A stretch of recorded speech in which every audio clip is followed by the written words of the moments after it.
Karibu AMG Realtors. We have specialized in selling of land across the country in areas like Nanyuki, Naivasha, Nakuru, Juja, Kagunda Road, Malindi, and the Abadeas. Contact us today for land investment solutions and have your title deed delivered within 60 days upon completion of payment. SMS AMG to 40299 or call us on +254 748 229 941. AMG Realtors. We don't just deal in land, we deal in value. Hey Christa. Hi, how are you? I'm good. First of all, I love the name. It's so quick, simple, easy to say, and no one's like, what did you mean? Yes, it's just straight to the point. Exactly. Yeah. It's a pleasure meeting you today, and shout out to Podmatch for this opportunity to just let us be here. And I don't take it for granted that we have opportunities like this to connect, virtually. Yeah, I love it. Yeah. So, today's topic is very important to a lot of people. And a lot of people also want to know how they can use it for themselves, for their just to make tomorrow a better place for them, for their family, what they're teaching, what they didn't know, what they could know tomorrow. So just give us an insight on who you are, what you do, and we can talk about the topics for today. Yeah, so my name is Christa Elza. I am a board-certified family practice nurse practitioner. I left the office setting about 1.5 years ago to really pursue more freedom in how I can treat people. And so I dove into functional medicine, which is root cause medicine. It's really getting to the root cause of why we have disease or why we have symptoms. And so at this point, I do more health consulting. I work 100% virtually online. I send out test kits so that people can collect different testing that we need so that we can find out why they feel the way that they do. I love working with people to help them gain more energy because this is like our one and only life, right? We get to live it the way we want, and foundationally that requires health. So that's what I do in a nutshell. And I know you invited me on to talk about gut health, and I love that topic because it is literally the basis for much of our health all around and how we feel. Oh yeah, definitely. And I'm so glad that you're here to just give us that expertise, because we really thrive in making sure that there's expertise, there's authority, there's trust, there's that understanding that this is what we have for you, but you also need to do your research as well. It's not like, here you go, it's a cookie cutter. No, it's something that you also have to learn because everybody's different too. Absolutely. Yeah, I mean, our individual bodies are so individual, which is why I love what I do now, is to really dive in one-on-one with people to help them understand their particular body. But there's definitely some overarching information that you can know to understand your body better. So, yeah, I think this information will be really helpful to help people be more aware of their gut health and why it's important. Yeah, let's start off with food, because this is really where it gets to the point, like some people say don't eat after a certain time at night so that you don't sleep and eat. You want to think about your gut health. You want to think about when you wake up in the morning, drink warm water, just little things like that. Just talk about it as far as how we should consume our food. Should we chew slowly? Should we swallow faster? Yes. So yes, we'll talk about specific foods here in a second, but the way we eat is also important because digestion starts in our mouth. And you could eat the best food, the best diet, but unless your body's digesting and absorbing what you're eating, your cells aren't seeing that nutrition. So it does start in our mouth. We need to chew our food completely. That is helping out. It's starting that digestion process, and we have what's called amylase in our mouth that helps start that digestion. The other thing is we want to eat in a calm setting. So if you're rushing from, you're driving while you're eating Taco Bell, which we'll talk about in a minute, but if you're driving and you're rushed, or you only have a 15-minute window to eat and you just feel stress, your body is more in that sympathetic stage where it's not prioritizing digestion. And we want our body to be in a calm state so that our stomach releases more of that stomach acid, which is also necessary to digest our food. So eating in a calm setting is super important. And then also it's what you eat. But again, it starts in our mouth with the chewing process, slowing down. The other thing is you don't want to overly dilute your food. So we want good, strong stomach acid, and we don't want to drink a gallon of water with our meal, right? So kind of reserve some of your drinking for after, before or after meals. So those are some tips to start with. And then talking about what kinds of foods. A lot of our health is lifestyle dependent, right? Like it's a lot of the choices that we make. Genetics aside, we don't even turn on genetics if our lifestyle is in tune, right? And that really does start with food. So focusing on whole foods, I tell my patients and clients, if it comes from the ground, eat it. If it comes from a box, you need to question it, right? Because our body sees processed food as a threat in some ways, and it really can also help promote. When we're eating a lot of processed foods, it can help break down that intestinal lining. And we'll kind of dive into leaky gut and all of that. But it really comes down to food. Whole foods, fibrous foods, fruits and vegetables, lean proteins, grass-fed. Try when you can to do organic, because a lot of our foods, a lot of our fruits and vegetables are covered in pesticides, and that can be very degrading to our intestinal lining as well. Wow, this goes deep. Because all I'm thinking now is someone who just gets a box of pizza and calls it a day, somebody else who decides to cook for 2 hours, or maybe doesn't have the time to even do either or, because we can do things differently, or meal prep. There are different ways people can, adjust their schedule. So it now comes to the eating process, like you said. Some people eat fast. Some people say, this is what I've been doing since I was 3 years old. So how do they change and adapt to something that they're not used to by being conscious of, or being subconscious of their actions? Being mindful is huge, right? It's huge for our stress. So being mindful, being present in the present moment. So when it's eating time, it's eating time. That's a moment of gratitude that you have the food. It's a moment of gratitude of who you're with. And so the more we make that a process, and the more we make that a priority, it will become a new habit. So eating is essential to life, and we need to think of it that way instead of just, it's an entertainment piece, or it's just a necessity of, not being hungry. So really prioritizing that and being mindful is going to be helpful for stress management, and also just chewing the food. Pay attention, put your fork down in between bites. Don't be watching TV while you're eating, because that becomes mindless. We end up not really paying attention to what's going on. Wow. Does that mean, because what you just said just lit a light bulb for me, because I'm now thinking, when people are stressed, they eat. Some people, so when they realize they are so stressed and they've eaten so much, they're like, I didn't know that this one chocolate bar could take me to this point, how can they manage that?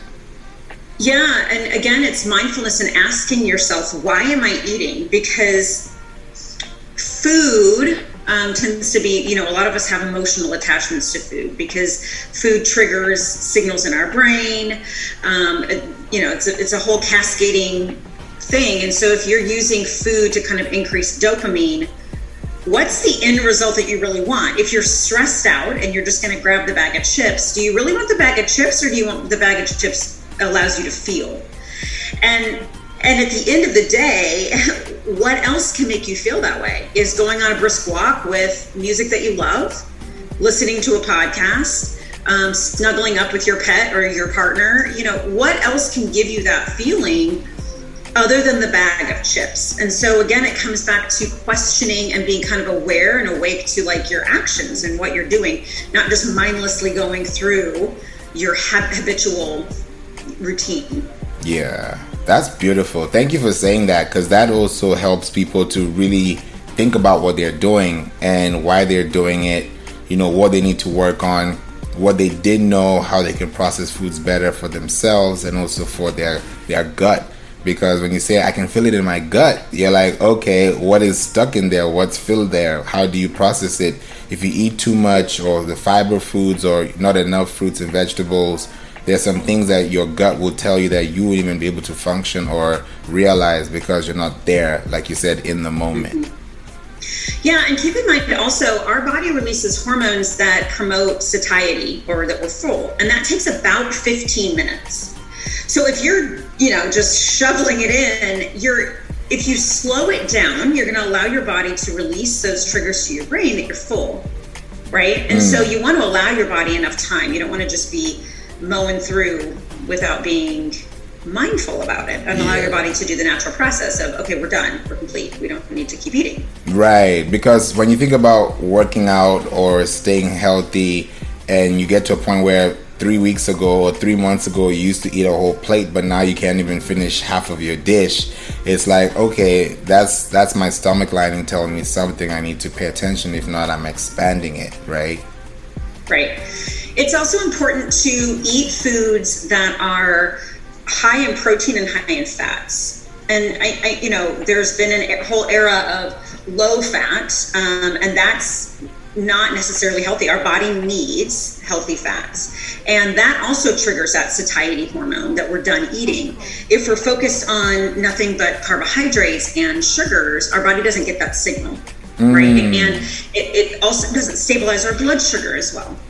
So fruit, I even tell my patients and clients, if you're having fruit, make sure you're also pairing, your berries with with nut butters or something like that to kind of balance it out, so it's not just carbohydrates that you're getting, that you're eating more balanced. Healthy fats are going to be avocados, olive oil, avocado oils, eggs, fatty fish. Those are healthy fats, right?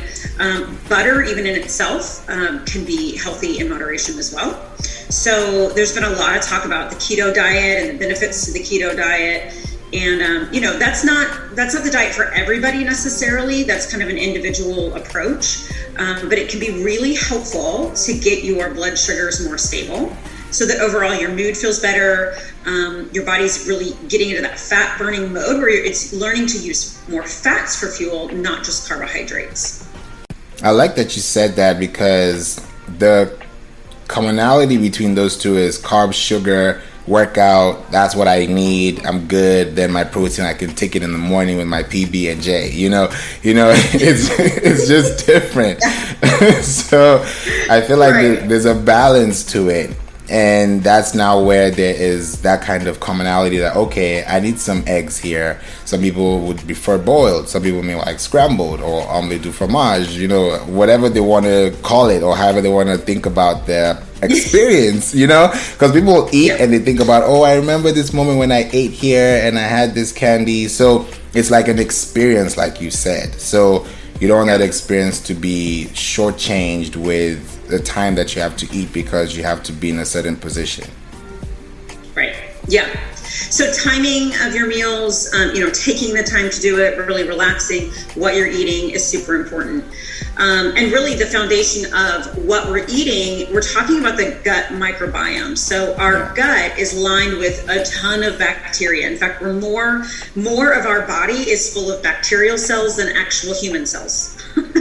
It's wild to think about, but from birth, when we are born, we're exposed to bacteria for the first time, and that really lays the foundation for our gut health. And it's super important to have a balance in the bacteria in our intestinal lining, because bacteria, the good bacteria, use some of the foods that we eat to then in turn increase the mucosal lining of our intestine, which is protective. It also helps synthesize vitamins. So we actually need the bacteria to maintain our immunity and to maintain our vitamin status. We also don't want to be eating, that's the other reason you want good stomach acid, because it helps the digestion process and killing off some of the bad bacteria, because our intestines expose us to the external world all the time, right? Everything we're eating, swallowing, it has bacteria on it. Right. And so We want to have good, strong stomach acid to start breaking that down from the get-go. And we want to have a balance in our microbiome, in our intestines. We don't want to have an overgrowth of bad bacteria like salmonella or strep, some strains of strep. There's all sorts of bacteria that we're exposed to, and we need to have that good balance. And so when you are faced with like the need for antibiotics, for instance, that can really disrupt that good and bad balance. When you have a lot of stress, when you have surgery, things like that, it can really tax your gut microbiome. And so it's important to eat foods that are high in fiber because that feeds our good bacteria. And then also taking a probiotic can be really helpful for most people to help balance out the good bacteria, because we really need that for our immunity and for our overall gut health. Wow. I think that's a masterclass in itself, because now they think about their food. They're like, oh, maybe I'm doing this wrong. Maybe I should be doing this better. Some people just think eggs, okay, but you don't think about the reality, the benefit, the advantages, the pros that you can be able to get from it, and then doing it also in moderation as well, right? Which is a really big factor. People get to be like, yeah, I can have a cheat day today, Yeah, and some signals to look for. If you have heartburn quite often, that's kind of a red flag. What am I eating? Pay attention to what foods are kind of irritating that lower esophageal sphincter, right? We want sometimes some citrus foods that can be really irritating. Sometimes it's a lack of magnesium. A lot of us are deficient in magnesium. And so if I would ever to throw out a supplement that everyone should be on, a lot of people need to be on magnesium. And I prefer the glycinate form of that, magnesium glycinate. Taking that every day and a probiotic can be really helpful for your gut health. And we can't talk about eating without talking about pooping, right? So it's super important that our body creates byproducts just in living. But our hormones and all of that need to be broken down and excreted. Otherwise, they are recirculated in the body. Women can have a lot of hormone imbalances if they're not going to the bathroom regularly. So it's super important to pay attention to that. And to poop well, you need to be drinking plenty of water. We need hydration. And then the fibrous fruits and vegetables. And so not all of this has to be overly complicated. I know I'm kind of explaining some of the things, but if we keep it down to the foundations of drinking plenty of water, eating whole foods, regulating our stress, being mindful about when we eat, those are like very foundational, easy steps that don't have to be overcomplicated. But you can really gain benefits over time of creating those habits. Yeah, I think so too, because those habits become now the mindful parts of, the experience that you mentioned earlier, which is now very intentional and also very gradual as well. Right. Absolutely. And part of it is just the awareness. Like, oh, what I'm eating matters. What I'm eating affects my mood. What I'm eating affects my hormone balance. What I'm eating affects how well I can sleep. Intermittent fasting is another hot topic, and it's not for everyone depending on your overall health, but it can be very helpful in the blood sugar regulation so that your body is starting to use those fat stores instead of just relying on carbohydrates. And it also gives the gut time to relax. So if you're going 16 hours, let's say you're working your way up to going 16 hours of fasting, most of which is while you're sleeping, you're only eating in an 8-hour window. So let's just keep it simple. You're only eating from noon to 8 p.m. every day. That allows your body from 8 p.m. all the way till noon the next day to really not have to be digesting actively food, right? So that gives the body some rest time to really kind of clean house and help regulate some of that microbiome. So intermittent fasting is another very simple process that you can do, or routine that you can do to help improve your gut health. That's amazing. Thank you so much for highlighting that. This is top of the funnel.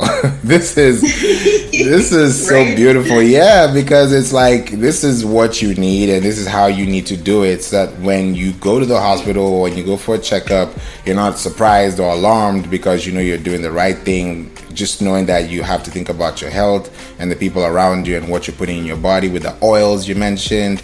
You know, some people talk about vegetable oil is good for you, and I'm like, no, it's not, but that's debatable. You see what I mean? Vegetable oils are so processed, they're not actually good for you. So using canola oils, when you look on ingredients and it Right. says vegetable oil, we have too much of that vegetable oil in our diet as Americans, right? In this country, like with processed foods, we have too much of it. And so anytime you can avoid something that has vegetable oil in it, avoid it. And again, you're going to find that a lot in processed foods. And when you're cooking, using olive oil or avocado oil is much more beneficial to kind of that ratio between the good and the bad fats. And not that vegetable oils are all bad, it's just that we have too much of them. So there's an overabundance of that, which is an omega-6 kind of fat versus the omega-3s, and we really need to balance that out. And so using and choosing the oils that you use at home can be helpful. That's great. I was also thinking about peanut butter oil. Peanut butter, so peanuts tend to be inflammatory for a lot of people. Okay. So I wouldn't overdo peanuts per se. There are some foods that tend to be overarchingly inflammatory for people. Dairy. So if you're having some stomach issues, if you're having some joint pain, if you feel like overall you're inflamed, if you struggle with autoimmune disease like hypothyroid, Hashimoto's hypothyroiditis, lupus, rheumatoid arthritis, psoriasis, even those are a lot of signals that your body is chronically inflamed. And so removing things like gluten, I know that's a tough one because gluten's in a lot of things, but there's also a lot of gluten-free options now. So eliminating things like gluten, dairy, peanuts oftentimes for people, sugars and processed foods can do huge things for joint pain, inflammation, autoimmune. Okay. And part of that, we can't talk about autoimmune without discussing leaky gut. And I'm sure a lot of us have at least heard that term before. And the way I describe leaky gut is that our intestinal lining, again, we're kind of like a donut, right? Like our mouth all the way through is kind of hollow, right? And it's a barrier to the rest of our body. And so it's important for that barrier to be intact. It's important for the good, healthy bacteria to be producing that mucus lining, because that's a protective mechanism from the outside world in. When we have an overgrowth of bad bacteria, or we've exposed ourselves to a lot of processed food, or we frequently drink alcohol, things that can really degrade that lining, or if we're on sometimes birth control pills for women, and things like antibiotics, like we talked about, that can really break down that lining. And so if we've got kind of a fence here of our intestinal lining, those fence posts kind of fall down, right? And that's what we call a leaky gut. So now you've got this increased permeability from the protective layer into the body. When that happens, parts of food particles or breakdown of bad bacteria get into our body, and that wakes up the body like something's wrong, we've got to attack these things, right? And so that can lead to increased inflammation in our body. It can lead to something called cell mimicry, where our body starts to it's attacking these cells, but then it's too similar to our actual cells, and that's where we have problems with autoimmune. Does that make sense? Yeah. And if someone loses that over time, like you mentioned with birth control pills or, those kind of things, is there a way for them to make it work again or go back to the original state by being conscious of, what is going into the body? Absolutely. Removing what's causing harm. So we want to remove any kind of medications. Sometimes if you're on Motrin all of the time, even Tylenol, if you're taking that frequently, that can lead to a breakdown. So we want to remove what might be possibly in the way, including processed foods, including decreasing alcoholic beverages, sugary drinks, those kinds of things that really harm the gut lining. And then we want to start replacing. We want to replace with a probiotic and with those whole foods that can really help nourish that lining, right? Yeah. And then we want to repair. So using, there are some gut healing supplements that you can take. Also just mucilin, I can't ever say that word, but like okra, like slimy foods can actually help that. Also, eating things like starches, so rice that is then cooled becomes a resistant starch, and that means our body really doesn't break it down until our large intestine. And the bacteria that helps break that down produces something called butyrate, and that helps increase our stomach lining. So resistant starches, fibrous foods, probiotics can be really helpful. And then just removing the crap, right? Removing the stuff. Exactly, because you want to take all that fluff out and just keep what you need, which is essential. Yeah, our body has an amazing way of healing when we just get out of the way. Exactly. When we just allow and support our body to do it, it knows what to do. It will heal. Yeah, I believe so too. You know, now you got me thinking about like visceral fat. You know, people are like, oh, you know, I got COVID weight and I want to get rid of it. You know, it's 2022. I'm trying to do things differently in January or in the new year. You know, how do they get rid of that and, you know, building that in the mindset of, instead of me eating all day, like you said, letting the body take its time to break down those molecules into different parts, and then working out or walking or swimming or things like that. So how do they incorporate that and take away that visceral fat and get back that summer body they're looking for? Yeah, you know, that's a weighted topic, and there's so much individual, you know, recommendations that could go into play. But I would say, as a foundation, focusing on whole foods, implementing some intermittent fasting, drinking plenty of water, 60 to 90 ounces a day, and then incorporating weights. A lot of us think cardio, and really the muscle utilizes glucose the fastest, and it uses more energy than fat, right? And so especially for women who sometimes avoid the weightlifting, lifting weights 3 to 4 times a week is really important to build up that muscle mass and build your body's ability to burn that fat more, to raise the metabolism, and to utilize blood sugar quicker, right? To use those calories. So yeah, I would start there, increasing water, lifting weights, doing some intermittent fasting, and then just shifting away from processed to whole foods can be foundational. And then, of course, like we talked about before, making sure each meal contains some proteins and fats, not just carbohydrates. Right, exactly. And I'm also thinking about water too, you know, just to touch on it just a little bit. When you think about water, there's the acidic water, the neutral water, and the alkaline water. You know, people have this debate, alkaline versus acid water, Dasani versus Icelandic, or smart water, or just water. Any type of water that we're putting in our bodies, is there a specific pH that we should look at, or all water is good water? I think, you know, for most people, just getting people to drink enough water is huge. Okay. And so I wouldn't get so hung up on the pH as much as making sure it's filtered. So, you know, there's a lot of toxins oftentimes that we aren't even aware of in our tap water. So making sure that you are drinking from filter, you know, it can go all the way super fancy where it's eliminating everything, but basics, I would, you know, get a basic filter. I would focus more on filtration rather than the pH, honestly. Okay. Yeah. That helps a lot of people. You just like silence the whole debate in one line. You know, we could get caught up in that, but I find most people don't even drink enough water that we're talking about anyway. So drink the water and make sure it's filtered. And then, you know, I have heard there are some benefits with the alkaline water. But again, a lot of that's cost prohibitive for people. Then you're buying, you know, an apparatus to do that, or you're buying bottled water, which I would prefer not to be buying out of plastics anyway. You know, when you can, be drinking out of stainless steel or glass, and make sure it's filtered water. So it's better to just use the water from your refrigerator and just keep it, you know, light as well. Yes. filtered. The bottled water, sometimes it's heated depending on how it's been transported.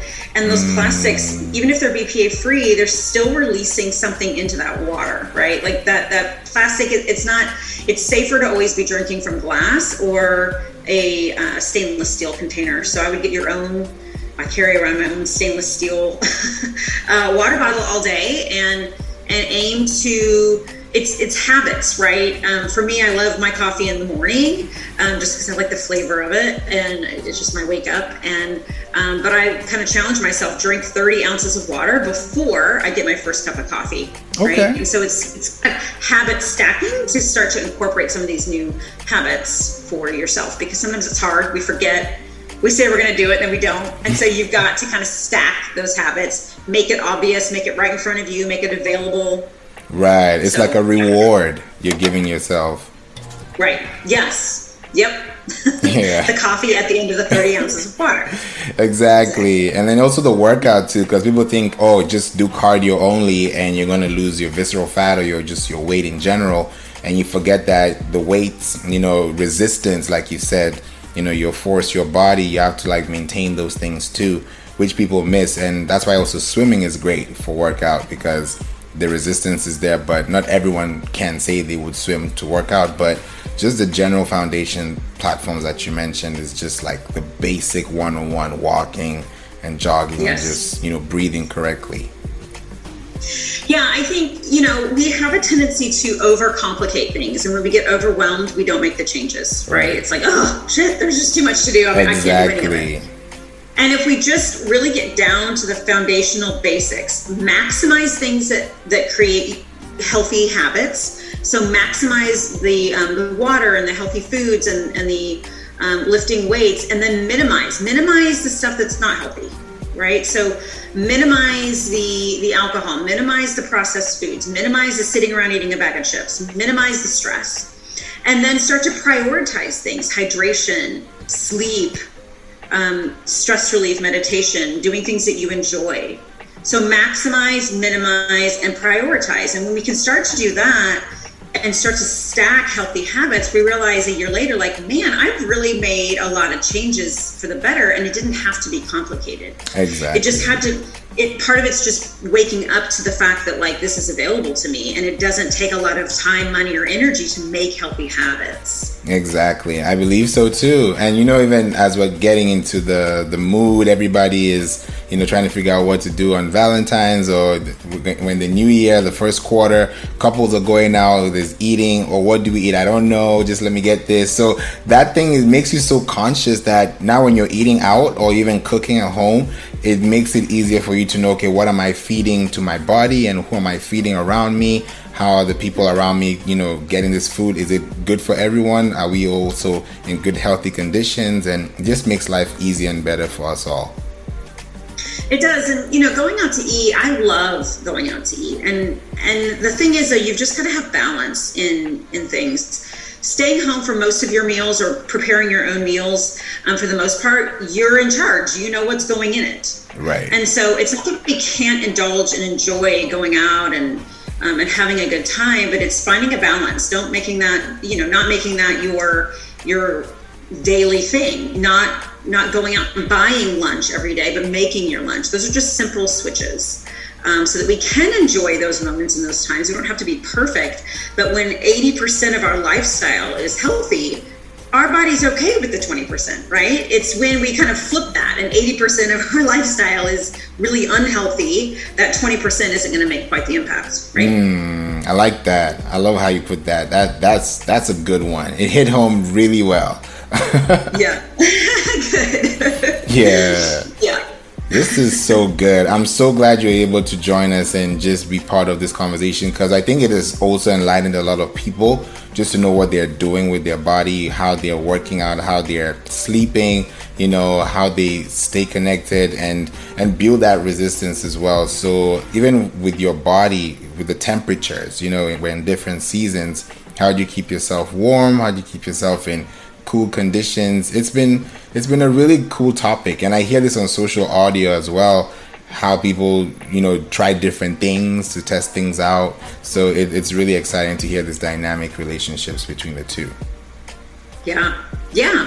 I'm glad to be here. And it's such an important, like I said, the gut is foundational because it exposes us to everything in our environment. And to have a good, strong, healthy immune system, good digestion, good nutrition, it helps you have that energy. When people talk about they're fatigued all the time, oftentimes it starts with just lifestyle. It starts with cleaning up diet, hydrating, sleeping better, relieving stress, knowing when to say no, creating boundaries in their life. Those are the foundations so that you can live the life that you want and have the energy to do what you want in your life. Oh yeah, 100%. Wow. Thank you so much, Christa, for being here. This has been amazing. Absolutely. People are probably wondering, how can I get in touch with Christa? Where can I go? What do I need to do? What are the options they have available to stay connected to you even after this podcast? I'm most active on my Instagram. So my handle is Christa Elza on Instagram.